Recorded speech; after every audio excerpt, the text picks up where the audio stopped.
Good morning. It's December 6th. All right, today let's check in with Arthur and how he is preparing for Christmas. Arthur's perfect Christmas.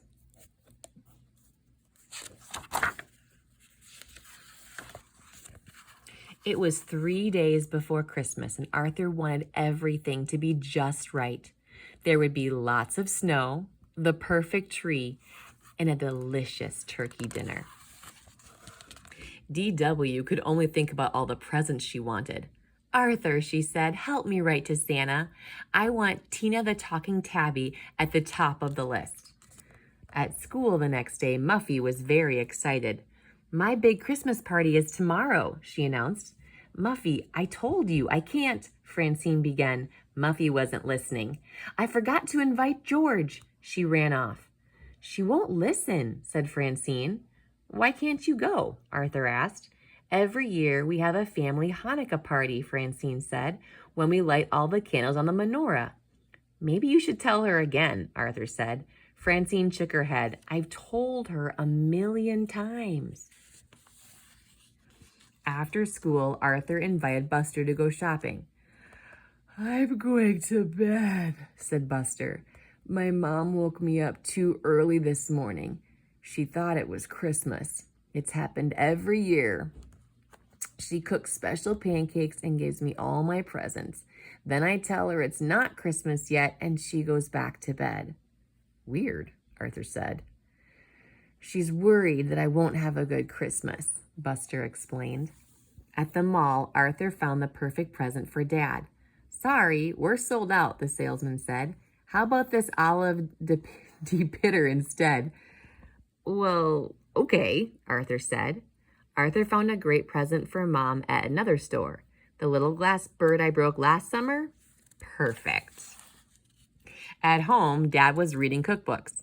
I'm making a real Christmas dinner, Dad said. The kind they might have eaten in Bethlehem at the time Jesus was born. Roast lamb, flatbread, and pulse, an ancient Roman dish made with chickpeas? There goes the perfect Christmas dinner, thought Arthur.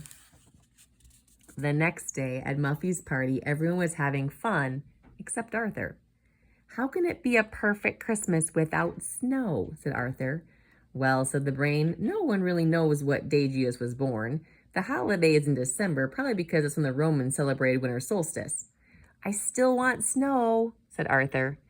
Gather near, royal subjects, Muffy announced. I, the Princess of Christmas, will now give out your presents. The first one is for Francine Frensky. Muffy looked for Francine.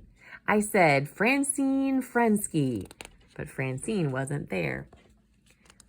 The dreidel stopped spinning.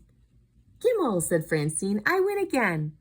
The phone rang. Francine, it's for you, called her mother. Where are you? Muffy shouted.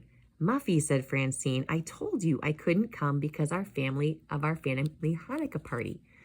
But you see your family every day, Muffy said. Besides, Hanukkah's not as important as Christmas. Francine gasped. Well, it is to me. She hung up.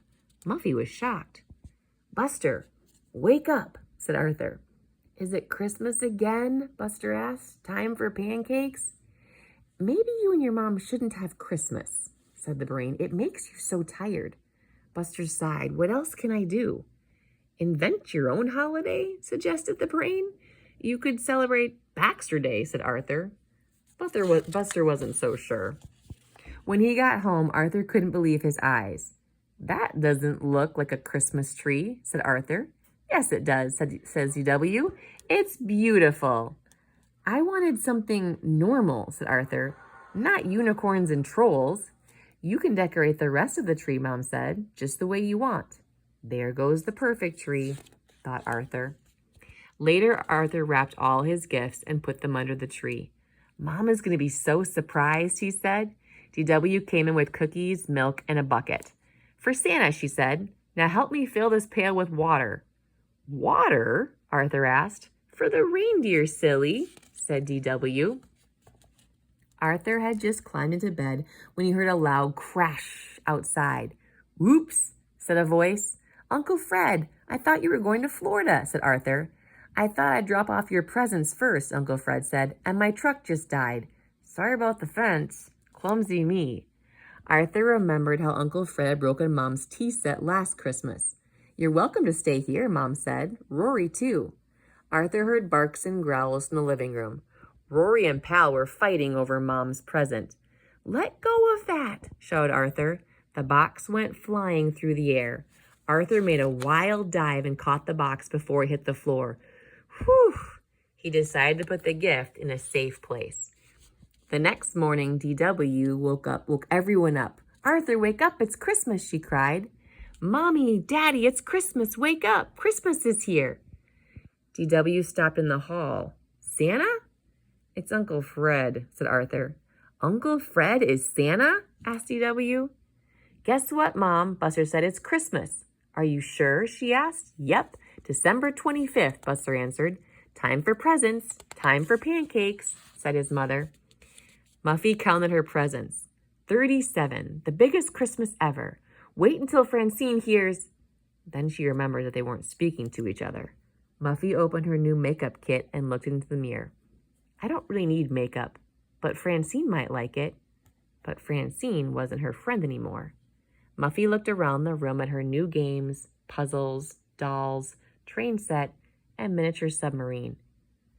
Daddy, she said, my gifts aren't fun if I can't share them with Francine. Her father thought for a moment. Let's go for a drive, Muffin. Maybe that'll take your mind off things. Mrs. Baxter watched nervously as Buster opened his first gift. Cybercod, he exclaimed. I'm sorry, we can return it, said his mother. Why? Buster asked. You already have it, she said. I just saw it in your room. No, Buster explained. That's Techno Trout. Just then Buster smelled smoke. The pancakes! They dashed into the kitchen. They're burnt, said Buster's mother. I'm sorry. It's okay, Mom, said Buster. I like them kind of brown or black. Let's open presents, said DW. I bet Tina is in this one. Wait, don't start without me. Arthur ran upstairs to get Mom's gift. He reached up into his closet, but he was so excited that, crack! Arthur quickly opened the box. The glass bird was broken. Oh, no, said Arthur sadly. Uncle Fred came upstairs to find Arthur. Everybody's waiting. What's wrong? I broke Mom's present, said Arthur. It was the perfect gift, and now it's ruined. Oh, that's a shame, said Uncle Fred. But Christmas is more than just presents, you know. That's what grown-ups always say, Arthur said. Uncle Fred looked at Arthur's gift card. Well, the day's not over yet, he said. Let's go back down. Francine answered the door. Muffy? Muffy took a deep breath. I'm sorry about what I said, but you're my best friend, and the party was important to me. Come in, Francine said. I want to explain why Hanukkah is important to me. She showed Muffy the menorah. On the last night of Hanukkah, all my relatives come to our house. After our potluck dinner, we say prayers together, and then my father lights all the candles. It really makes me feel like I'm part of something special. I'm so sorry, said Muffy. I should have listened to you. You forgot the best family tradition of all, said Mr. Frensky. What's that? Muffy asked. Going to the movies, Francie answered. Come on. Another veginator, said Dad. That makes 4. DW had one present left. I know what this is. She tore off the wrapping paper with one swipe. It has to be... She ripped the box open. A duck? DW looked confused. Not just any duck, Mom said. A duck that says 4,000 words. Can it meow? Asked DW. Well, no, Mom said. Are you upset? No, said DW. But I wanted Tina the talking tabby. Oh, Santa, how could you? This is the worst Christmas ever. DW stomped around the room and accidentally stepped on the duck. Hello, it said. I'm Quackers, the talking duck. DW picked up the duck and squeezed it. I love you, it said. Do you love me? Hey, said DW, you're kind of cute. She squeezed it again. Quack-a-doodle-doo, said Quackers. DW giggled. Arthur wished he had a gift for his mother. Mom, he began, I have to tell you something. Wait, said Uncle Fred. There's one more present. The card says, to Mom, love Arthur. It does? Arthur said. Oh, Arthur, thank you, said Mom. It's the tea set that Fred broke last Christmas. Better keep it away from me, joked Uncle Fred. Arthur didn't know what to say. At the Pancake Palace, Buster's mother checked her list. Everything's planned, she said. After this, it's penguins on ice. Mom, Buster began. Then we'll rush home so I can start the roast and make the pudding. Mom. Then we'll watch the TV special. Then we'll... Mom. Mrs. Baxter looked up. Yes, dear. Buster took a deep breath. Maybe Christmas can be a day where we just relax. Relax? Said Buster's mother. On Christmas? We could sleep late and eat breakfast and open our presents whenever we wanted. At night, we could just sit outside and look at the stars.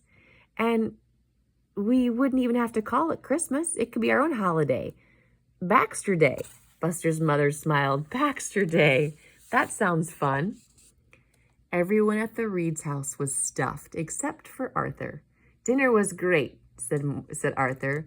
More halva, please? Arthur, I love this olive deepener, said Dad. It's so useful. Good news, said Uncle Fred. My truck is fixed, so Rory and I will be going to Florida after all. Arthur and Uncle Fred went to get his suitcase. The tea set was your present for Mom, wasn't it? Arthur asked. Yes, Uncle Fred answered, but it was a lot nicer coming from you. Everyone waved goodbye. As Grandpa Dave backed out of the driveway, he hit the other half of the fence. It fell over with a crash.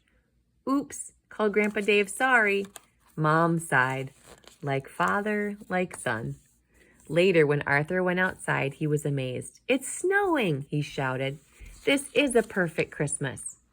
Arthur Reed, DW yelled, you'd better come inside before you catch pneumonia. Do you still like Santa? Arthur asked. He didn't give you what you wanted. Of course, DW. He knew I'd like Quackers better than Tina. She hugged Quackers. Quicky, quacky, doodle-doo, you love me and I love you. He can say 4,000 words, and I want you to hear all of them, said DW. Oh, no, Arthur groaned. You know what I like about this story is that Arthur learns that Christmas doesn't have to be exactly how he pictured it. There can be things about each Christmas that make it different and special. So our gold nugget is, I look for what makes this Christmas special. Every year can be slightly different and can have what I call a specific anointing to our celebration. So let's put our hand over our heart and say, I look for what makes this Christmas special. Let's try it again just in case. I look for what makes this Christmas special. Each year is special, but it can be slightly different.